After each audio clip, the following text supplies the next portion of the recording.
guys, how's it going? Welcome back. So today we're going to talk to you about quadcopters versus helicopters. Are they really easy to fly? Well, the bottom line answer to that is, let me think, no. You've been deceived and lied to if you've been told that these things are easy to fly. It takes practice, okay, and lots of it. It takes crashing, and probably a lot of it, depending on how fast you can pick these things up and learn them. Some people have a very steep learning curve, others not so much, okay? So, a little bit of history about me and flying these types of machines. I started out with a 3-channel helicopter. I hated helicopters, okay, but I thought, let's try it out and see. You never know, I might like it in the end. Alright, so anyway, I turned out I actually did like them. You never know if you like something till you try it. It's kind of like, you know, that saying has been around since, I don't know, 20,000 years ago. Anyway, so I started out with a 3-channel. My first one had a short lifespan. My second one, same exact model, lived for, I don't know, it might still be alive. I sold it and it still had the original battery on it. The only thing that ever got changed on that thing was the blades. It was still a great flyer, still putting out, you know, full 10 minutes of flight time when I sold it. And I had like a gazillion flights on that thing. Like, it went through hundreds and hundreds and hundreds and hundreds of flights. Not kidding, okay? Now, being that said, I also tried the stupid move. I had the small one, I thought, hey, let's go out and get a big one! I got the bug bit me now, I gotta have a big one! And of course, this is during the Christmas season when I first bought my first one. And I went back to the same booth, because this guy, like, he shows up like once a year or something like this at the mall. Anyway, so I bought this big one, right? And I thought, oh, right on! I get it home, I put it up in the air, and I clotheslined it. That was the end of that helicopter. Stupid, duh! That's a really rookie move, okay? Don't go big too quick. Stupidest thing you could ever do. So anyways, I talked to the guy about it, told him exactly what happened, and he kind of felt bad for me, I guess, because I was a noob, right? And so he said, well, I can give you another one. There's one left there. And so anyways, I was talking to him on the phone because he left one of the guys in charge. And so I said, okay, so I took that one home. And I had to bring it back because it didn't even fire up. There was problems with it. So he said, alright. And I said, well, you got this M1 chasing here. You know, like, I'll pay the difference, like, you know, whatever it is. And he said, okay. So I paid the difference. I got this big, huge 450 scale M1 chasing, which I do have on my channel of a little bit of a hover in my living room. That's as far as that thing got on video. After that, I was like, that's a big, heavy bird. You know, you can feel the weight. There's a connection that happens between you and your flying machine. It's like, you can feel that's heavy. And so anyway, spring comes along. I take it out on the back deck. Finally, I'm ready to fly this thing. Thought I was great guns and going because I pretty much mastered this little small sort of stuff. And yeah, I guess I was wrong because even the wind issue, I thought, you know, hey, big machine, big blades, you know, a little bit faster head speed. Big tail rotor, it should handle a little bit of wind at least, and it wasn't really that windy out, but yeah, it didn't go so well. I crashed into the deck on the sidewall and destroyed the helicopter like that fast. Bent the boom to hell and did other damages to the thing. And the company, because it was such a new product on the market, hadn't gotten parts in yet, and they had no idea when they were getting parts. So it's like, well, what do I do with this thing? Oh, what the hell? Keep it for spare parts for some project. And of course, you know, within a year after they finally came out with parts, and it's like, come on, you know. And then I found out after that I could have used the SO33 parts on this, because it turns out they're virtually identical machines, and the parts would have been compatible that I needed. So, but hey, who'd have known, right? Anyhow, so lesson learned: don't go big too fast. Crash and master, then move up. So then I got into these V911 4-channel helicopters. Now 3-channel are fun. Even I had a 4-channel big helicopter. Really didn't care much for it. And a buddy of mine bought an Airwolf, which was actually kind of nice for a 4-channel coaxial.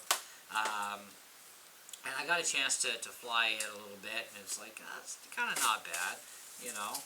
But just really, they didn't have the oomph that I was expecting, because the blades control your forward, reverse, left, right, and banking and all that, right? Because you have no tail rotor on a 4-channel coaxial. The blades take over everything.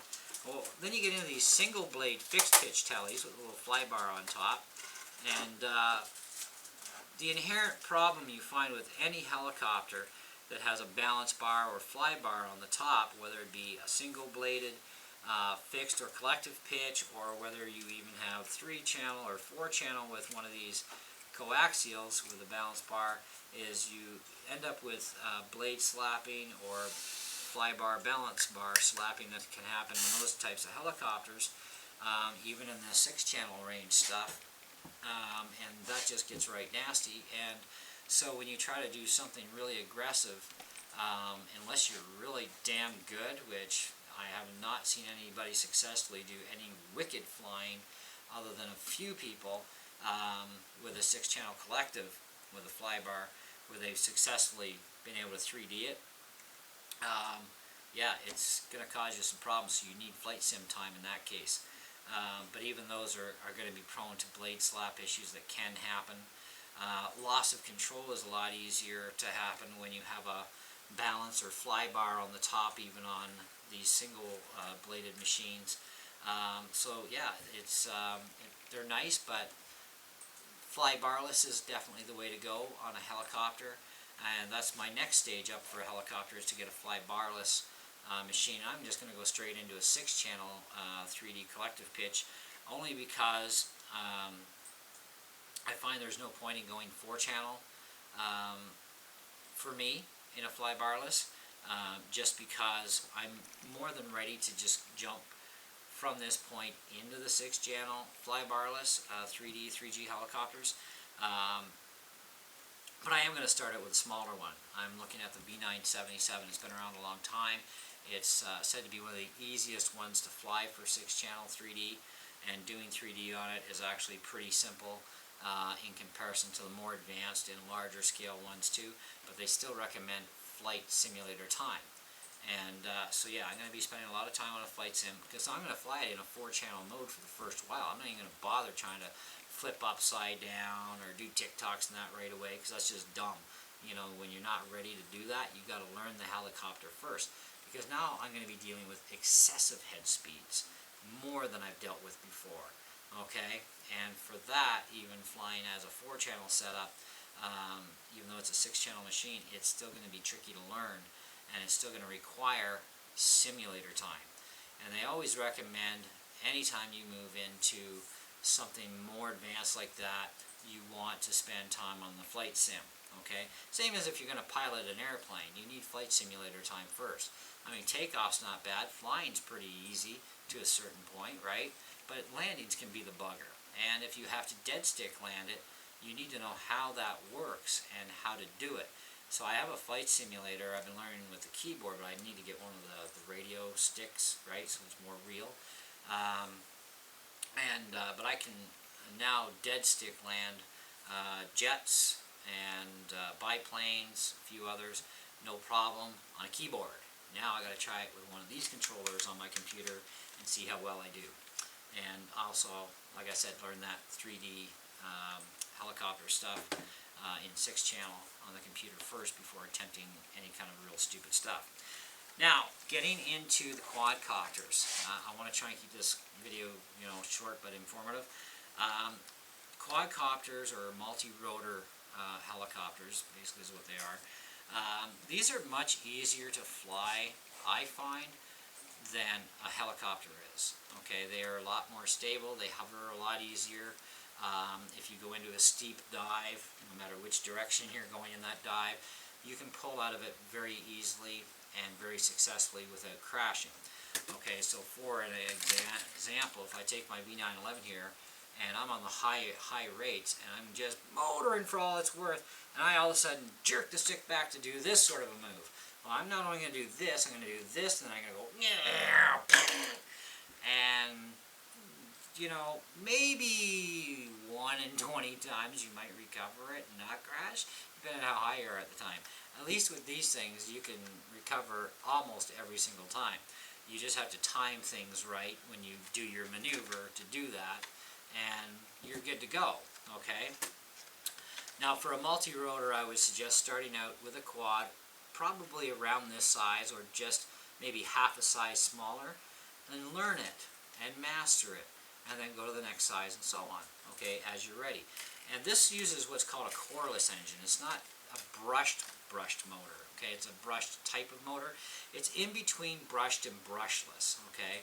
That's why they call it a coreless motor. It's still 2 wires, but it's coreless, and more or less what happens is you've got very weak magnets, okay, and they don't develop torque in the blades until the head speed builds up.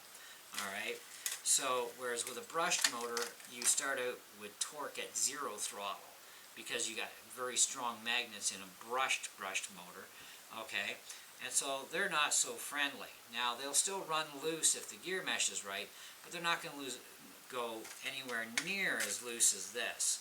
Okay, like with this particular quad, I can dead stick it, and a lot of times if I do it right and the conditions are right in the air, it'll just float straight down like this, because the blades will run in reverse and just slowly bring it back down to earth.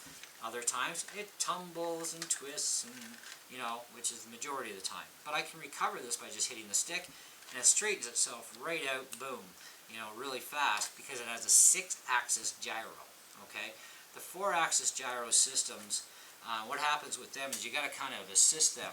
So if you're in a steep dive, yeah, you can pull out this way, but then you got to pull out and realign and re-help it back out to straighten out. Where this one, you can just let go of the stick almost, and it'll pretty much recover to a certain degree. Okay, if you have enough height in a steep dive like this, if you have enough height below, it can resettle itself out. It'll just basically swim right up like this and re-level.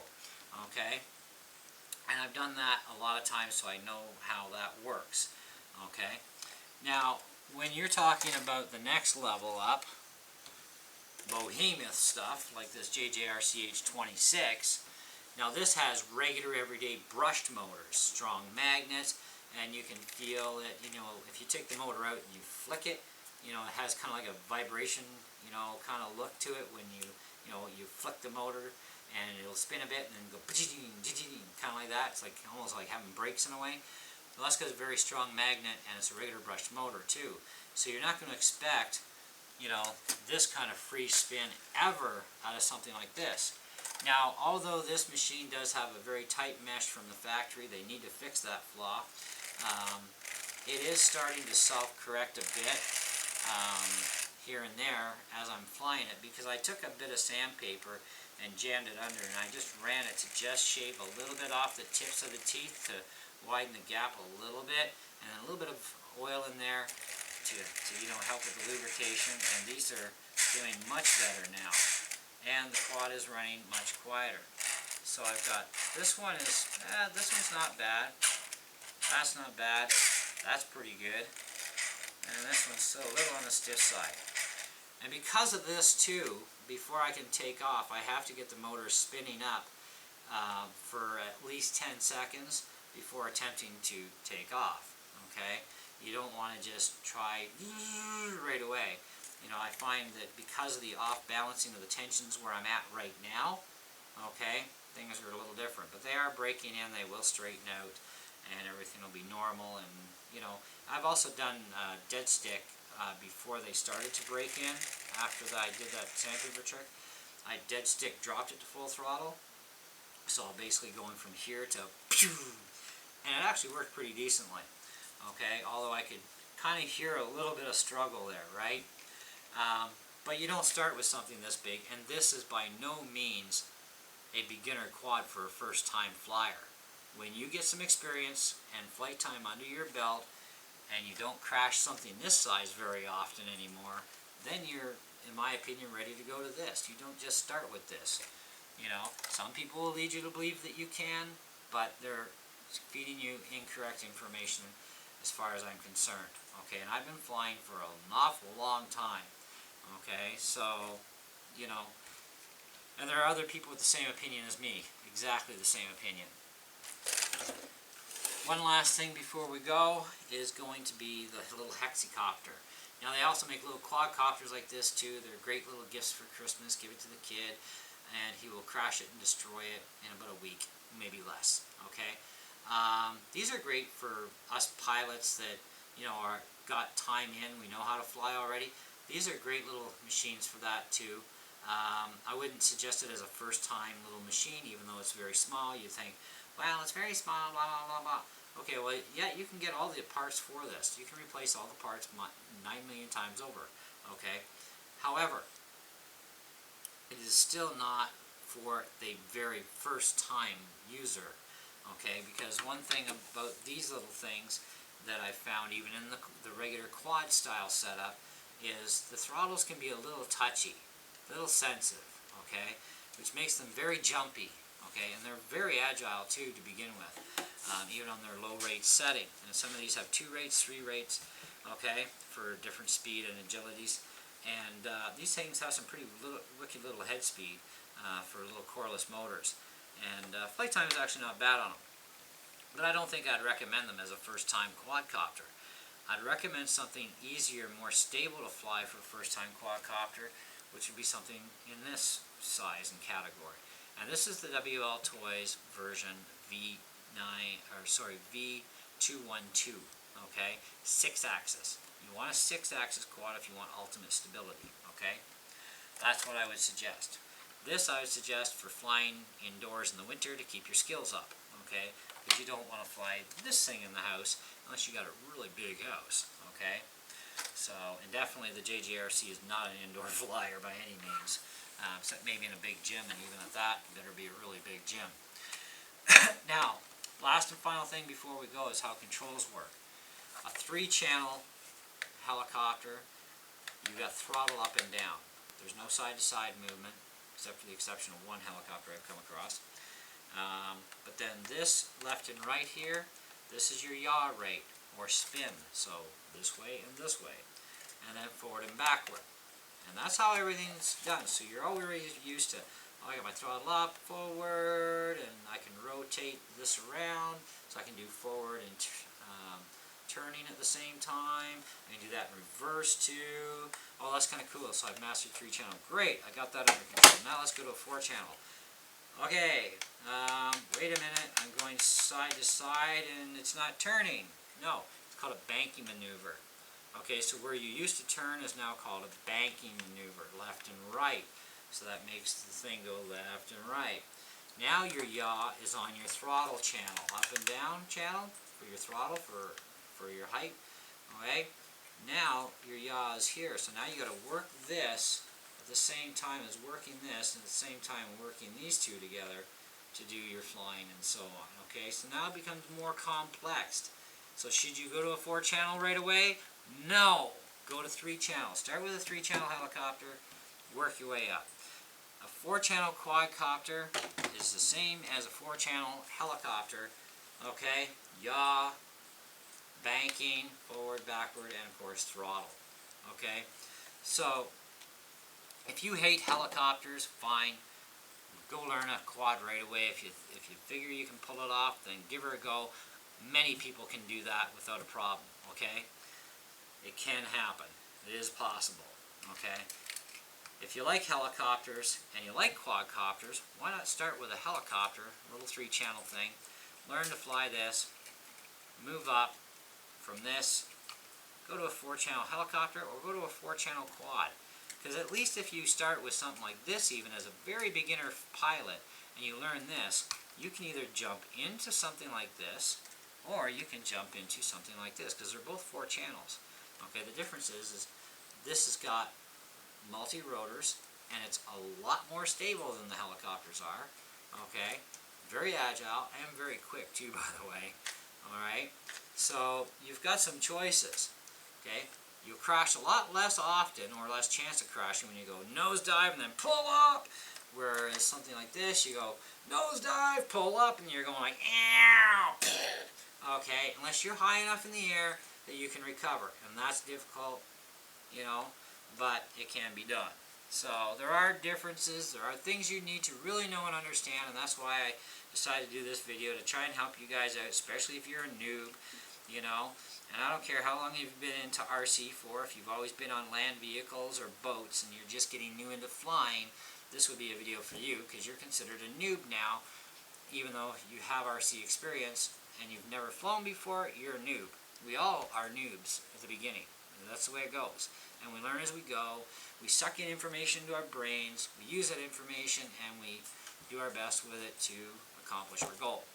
Thank you for watching, guys, and we'll definitely catch you on the next video. Have a great one. And happy flying!